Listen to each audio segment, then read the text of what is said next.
Have you ever wondered how the famous Greek gods like Zeus, Hera, and Poseidon came to power? It wasn't a peaceful transition, I can tell you that. It was a war of cosmic proportions, a 10-year slugfest that shook the very foundations of the universe.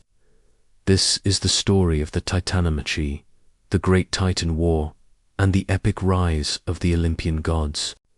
Before the Olympians, the cosmos was ruled by the Titans, a powerful race of deities led by the formidable Cronus.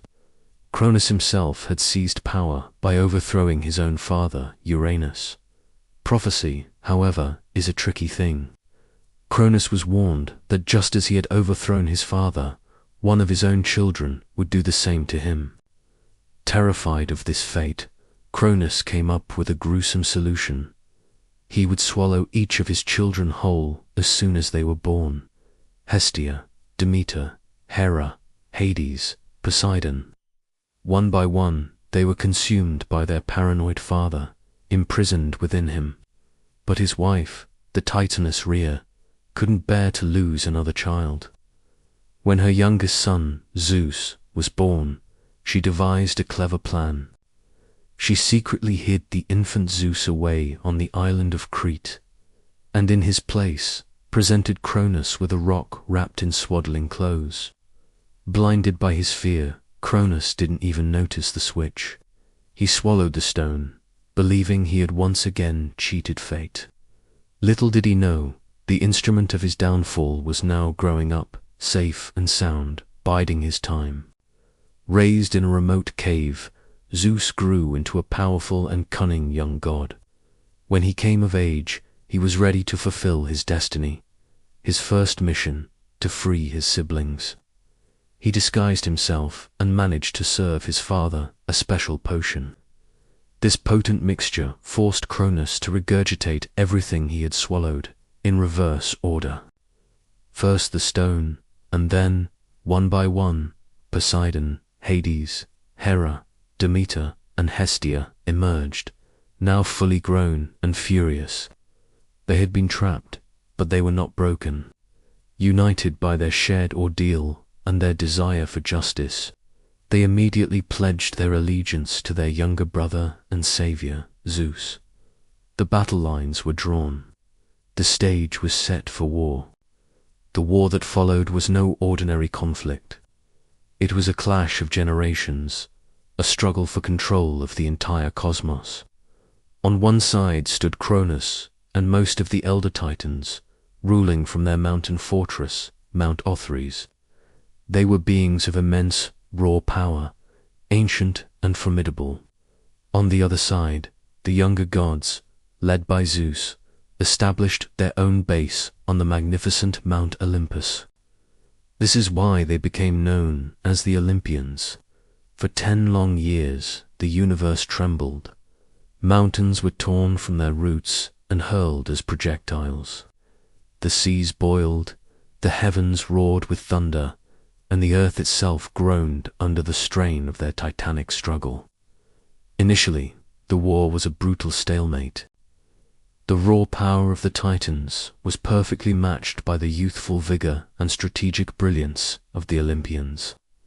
Zeus, with his mighty thunderbolts, Poseidon, with his earth-shaking trident, and Hades, with his helm of invisibility, were a fearsome trio.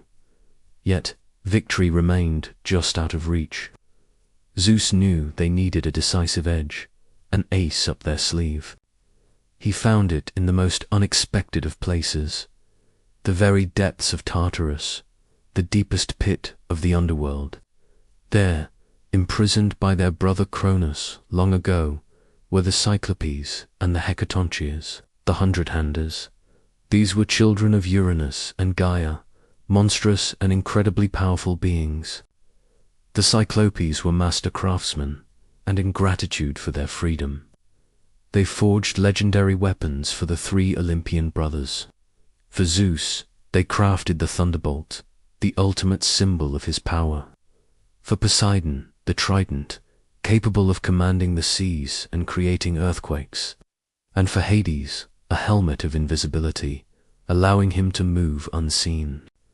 The Hecatoncheires, with their 50 heads and 100 arms each, were a living army. When Zeus unleashed them upon the Titans, the tide of the war turned decisively. Imagine the sheer chaos. These 100-armed giants launched a constant barrage of boulders, a relentless stone avalanche that overwhelmed the Titans. The earth shook, the sky screamed, and the Titans, for the first time, felt the sting of fear. They were powerful, but they couldn't withstand this combined, overwhelming assault. The final battle was apocalyptic.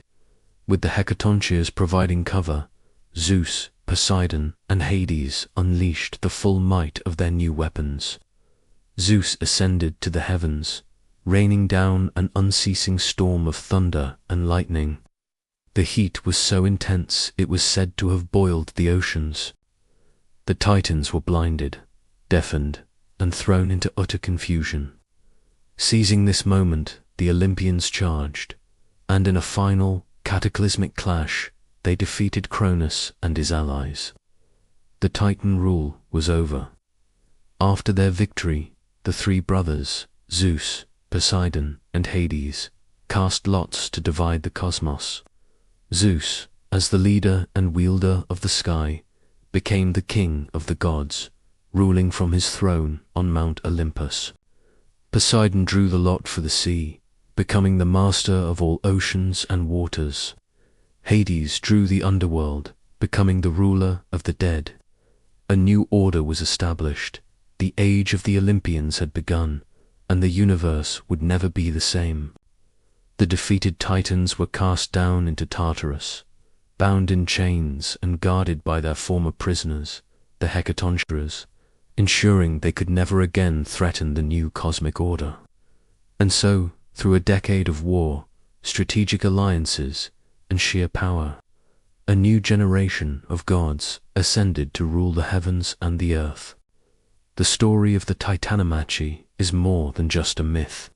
It's a timeless tale of rebellion, of the new generation overthrowing the old, and of the struggle and sacrifice required to forge a new world. It's the foundational epic that sets the stage for all the Greek myths we know and love. Thank you so much for joining me on this epic journey back to the dawn of the Olympian gods. I hope you enjoyed this dive into one of mythology's greatest conflicts. If you did, please hit that like button, and don't forget to subscribe and ring the notification bell so you won't miss our next adventure into the fascinating world of myths and legends.